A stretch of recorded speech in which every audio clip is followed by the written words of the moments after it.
Governor గారి ప్రసంగం నిన్నంతా ఆశాంతం విన్నాం.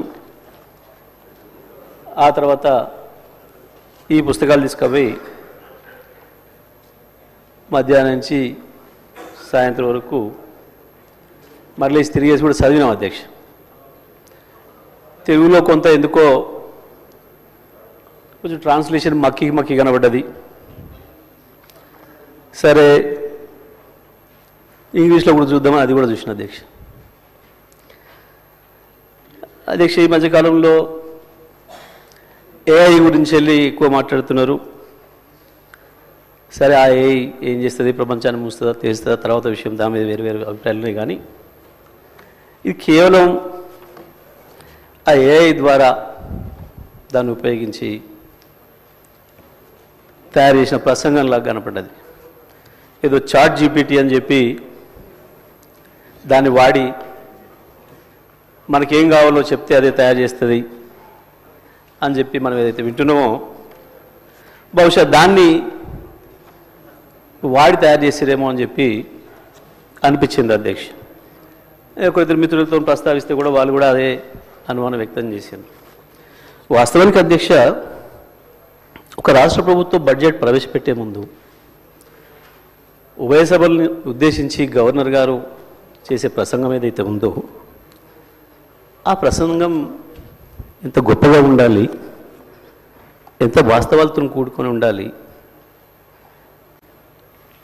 రేపు బడ్జెట్ ఏ రకంగా ఉండబోతుందనే దానికి ఒక ఇండికేషన్గా ఉండే ఆ ప్రసంగం ఎంత ఆర్ద్రతతోనే ఉండాలి, ఎంత మనసు పెట్టి చేయాలి అధ్యక్ష. ప్రతి అక్షరం ప్రతి పదం వాడేటప్పుడు అందులో కొన్ని వాక్యాలే అర్థం కాని పరిస్థితి, తెలుగులో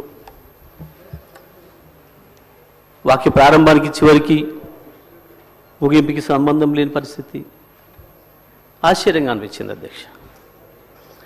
సరే వాస్తవాల నుండి ఏమని వెతికి చూసినాం, ఎక్కడ ఒక వాక్యం కనపడలేదు. నిజంగా ఎంత డ్రైగా ఉంది అంటే, ఎంత విజయం లేకుండా, ఓ బాధ్యత లేకుండా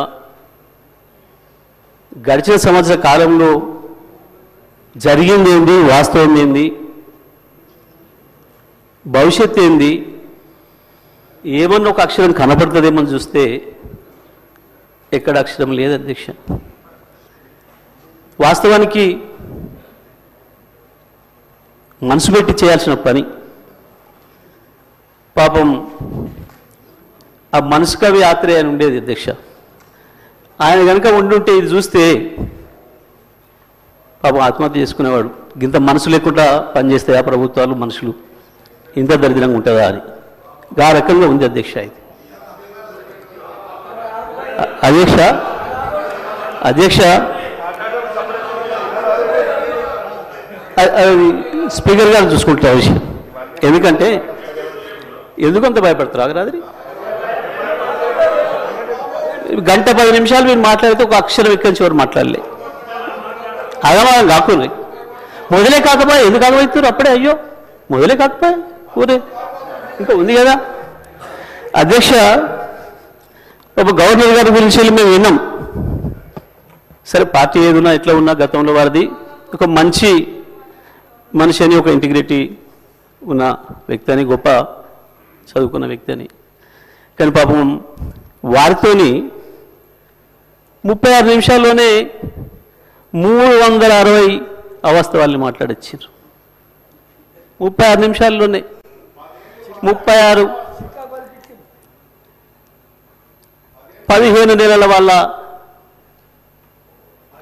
ఫలితనాన్ని 15 నెలల్లో వాళ్ళు చేసిన పనికి 36 నిమిషాల్లో 360 అబద్ధాలు, అవాస్తవాలు.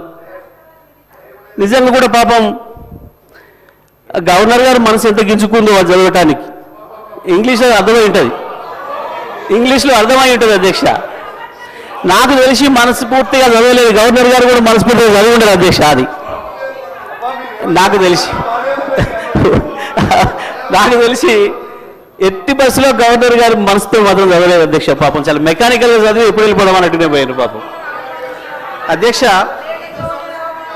సరే, ఇది ఒకవైపు అధ్యక్ష. అధ్యక్ష, నేను చదివిన మిత్రులతో మాట్లాడుతున్నా, దీన్ని ఎక్కడ మొదలు పెట్టాలి, ఎక్కడికి పోవాలి, ఇది నేను ఆలోచన చేస్తూ ఈ మధ్యకాలంలో నేను రైతుగా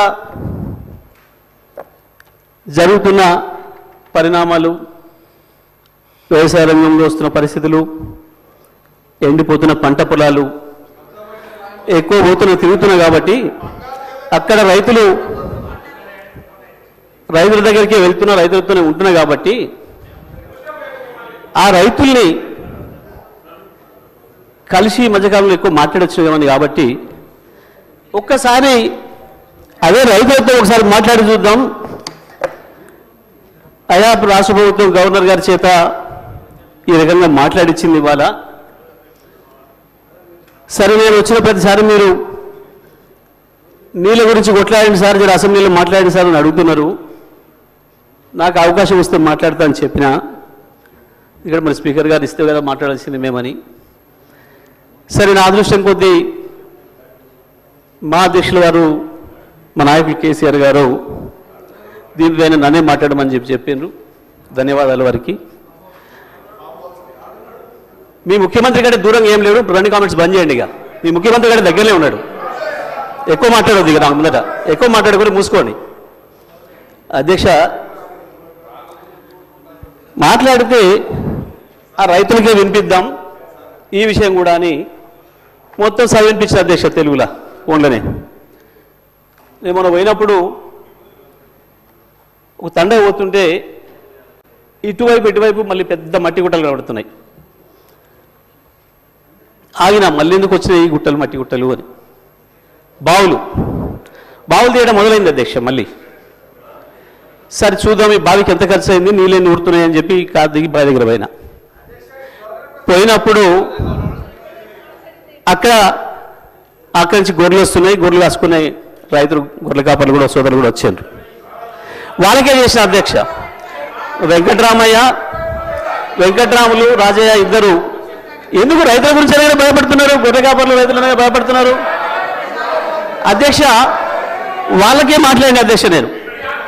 ఎందుకంటే ఇది ప్రజలకు సంబంధించిన బడ్జెట్ కాబట్టి ప్రజలతోనే మాట్లాడినా మీలాగా కమిషన్లు ఇచ్చినట్టు మాట్లాడలేదు. నేను రైతులతో మాట్లాడిన అధ్యక్ష. మా వెంకటరామయ్య, మా రాజన్న ఇద్దరికి వినిపించిన, మా రవినాయక్ కూడా వినిపించి ఇది ఏం మాట్లాడలేదు, దీని మీద నేను ఎట్లా అనిపిస్తుంది అని అడిగిన. ఇలా మీకు అర్థం కాదే ఉంది సార్. దీంట్లో మా ఊర్లే వెంకటయ్య అని ఉండే, ఆయన ఊర్లో ఏతుల వెంకటయ్య కూడా అందరూ ఆన్ కథ ఉంది ఇలా అన్నారు. ఏం కథ అని అడిగిన. ఏ లేదయ్యా, ఒకరోజు పొద్దున్నే ఆయన భార్య సర్పంచ్ కాడికి వచ్చింది. ఆయన భార్య సర్పంచ్ కాడికి వచ్చి కంప్లైంట్ చేసింది, మా వెంకటయ్య నన్ను కొట్టిండు, జర పిలిపించి మాట్లాడమని చెప్తే ఆయన పిలిపించిండు పెద్ద మనిషి. ఎందుకు కొట్టి ఏం సంగతి అని అడిగితే, నేను మా అమ్మగారింటికి నువ్వు పాలు వేయొద్దుమని అన్నాడు, నేను పోస్తా అన్నా. నువ్వు పాలు వేస్తే ఊరుకోను అన్నాడు, నేను పోసి తీరుతానంటే నన్ను కొట్టిండు. పాలెక్కడి, నీకు బర్రె లేదా, పాలెక్కడి అని చెప్పి ఆయన పెద్ద మనిషి అడిగింది అధ్యక్ష. అడిగితే నాకు 4 బర్రెలు ఉన్నాయి అన్నాడు అధ్యక్ష. ఈ 4 బర్రెలు ఎక్కడిదా, నీకు ఒకటి కూడా లేకపోయా, మా ఊరందరం చూస్తే 50 మంది ఉన్నాం, అందరూ కలిసి నీకు బర్రెలు లేవా ఎక్కడిదా అంటే, అధ్యక్ష పోయిన బర్రె దొరికితే, సచ్చింది బతికితే, పోయింది దొరికితే, మా అత్తగారు ఒకటి పెడితే నేను ఒకటి కొంటే నాకు 4 బర్రెలు ఉంటాయి, నాకెందుకు 4 బర్రెలు అన్నాడు. ఇది కూడా అట్లనే ఉంది అధ్యక్ష ఈ గవర్నర్ గారి ప్రసంగము. అంతకు మించి ఒక అక్షరం కూడా తేడా లేదు. ఎక్కడ ఇచ్చారు అధ్యక్ష? రైతులకు రుణమాఫీ చేసినారు, రైతు భరోసా ఇచ్చినారు, 12,000 రూపాయలు నా ఈడీఎస్ కార్మికులకు ఇచ్చినారు, 12,000 రూపాయలు నా ఆటో కార్మిక సోదరులకు ఇచ్చినారు, 2,500 రూపాయలు మా మహాలక్ష్మి అక్క చెల్లెలకి ఇచ్చినారు, రైతులకు బోనస్ ఇచ్చినారు, తోం బంగారం ఇచ్చినారు. ఏమి ఇచ్చిన అధ్యక్ష? నా విద్యార్థి సోదరులకు స్కూటీలు ఇచ్చినారు అధ్యక్ష. 2 లక్షల ఉద్యోగాలు ఇచ్చి సంతోషంగా పెట్టినారు. ఎక్కడిచ్చిన అధ్యక్ష? ఎక్కడిచ్చి? సార్ గౌరవ సభ్యులు మాట్లాడి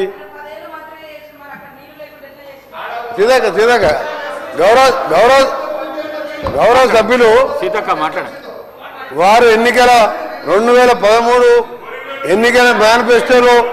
ఎన్నికల మేనిఫెస్టోలో కానీ మేనిఫెస్టో కంటే ముందు ఆయన పార్టీ పెట్టినప్పుడు కానీ ఒక అధికారానికి వచ్చేటప్పటికి ఒక 10 లక్షల సార్లు దళితుని ముఖ్యమంత్రి చేయకపోతే నా మెడ మీద తల ఉన్నది అన్నాడు. నువ్వు ఇంప్లిమెంట్ చేసినావా? ఆఖరి దళితుడికి 3 ఎకరాల భూమి ఇస్తా, బోరేస్తా, మోటార్ ఇస్తా, 1.5 ఎకరం ఉంటే 1.5 యాడ్ చేస్తా, ఆయన ధనవంతం చేస్తాను. చేసినావా? చేయలే. మూడవది, ఒక దళితుడు ప్రతిపక్ష నాయకుడు ఉంటే సంతలో పశువుల్లాగా ఎమ్మెల్యేలు కొనుక్కొని ప్రతిపక్ష హోదా లేకుండా చేసి దళిత వ్యతిరేకంగా నిరూపించుకున్నావు. ఇకపోతే తగ్గించ ఇంటికో ఉద్యోగం, డబుల్ బెడ్రూమ్, నీ బిడ్డలు తేలమనుకుంటారు. నీ చెప్పబట్టవా? 1,00,000 అబద్ధాలు ఆడి 2 సార్లు అధికారంలోకి వచ్చిన మీరు మేము చేసిన కార్యక్రమాలు లక్షల కోట్ల మంది ఇలా ఆర్టీసీలో ఉచితంగా మహిళలు ప్రయాణం చేస్తున్నారు. చూస్తలేవా? 50 లక్షల కుటుంబాలకు 200 యూనిట్ల వరకు ఉచితంగా ఈ రోజు కరెంట్ ఇస్తున్న మాట వాస్తవం కాదు. ఒక ఇంటికి 600-700 అంటే సంవత్సరానికి 7,000 రూపాయలు ఇలా మిగులుస్తున్నాం. ఇంకా చేసే కార్యక్రమాలు ఉన్నాయి. ఇప్పుడే మా సోదరుడు చెప్పినట్టు, శ్రీనివాస్ గారు చెప్పినట్టు 21 కోట్లు మన జిల్లాలో ఎన్ని వచ్చిన లెక్క వెళ్తే ఆ సభ్యునికి 2 లక్షల లోపు మీరు 1,00,000 అని చెప్పి 5 ఇన్స్టాల్మెంట్లో ఇస్తే 20,000 వడ్డీకి సరిపోయిన అధ్యక్ష. అంటే 15 నెలల్లో ఇన్ని చేసిన వాళ్ళం. మాకు ఇంకా 3-4 సంవత్సరాల సమయం ఉన్నది. ఇవన్నీ చేసి చూపిస్తాం. తొందరగా పడతాం. అసలు నువ్వు దళిత ముఖ్యమంత్రి అని ఇన్ని లక్షల మంది దళితులు మోసం చేసి ఇలా బీసీ కులగాలను చేస్తే కేసీఆర్, కేటీఆర్, హరీష్ రావు పార్టిసిపేట్ చేయలే. అంటే మీకు ప్రజల మీద ప్రేమ లేదు. అధికారం కోసం తప్పుడు వాగ్దానాలు, 1,00,000 వాగ్దానాలు ఇచ్చును. నీవిచ్చిన వాగ్దానాలు సగం అయిపోయాయి. మిగిలినవి కూడా చేసి చూపిస్తాం. తొందర వరకు నువ్వు పోయి రైతుల దగ్గర కాదు, రైతుల కోసం ఎవరేం చేసిండు, నారాయణ డ్యామ్ ఎవరు కట్టిండు, శ్రీరామ్ సాగర్ ఎవరు కట్టిండు, శ్రీశైలం ఎవరు కట్టిండు, SLBC నుంచి ఎవరు కట్టిండు, కల్వకుర్తి ఎవరు కట్టిండు, నెట్టెంబాడు, ఇవన్నీ చెప్పాలని చాలా ఉన్నాయి. గవర్నర్ ప్రసంగం మాట్లాడితే మంచిదని గౌరవ సభ్యునికి సలహా ఇస్తున్నా. మీరు చెప్పాలంటే చాలా ఉన్నాయి.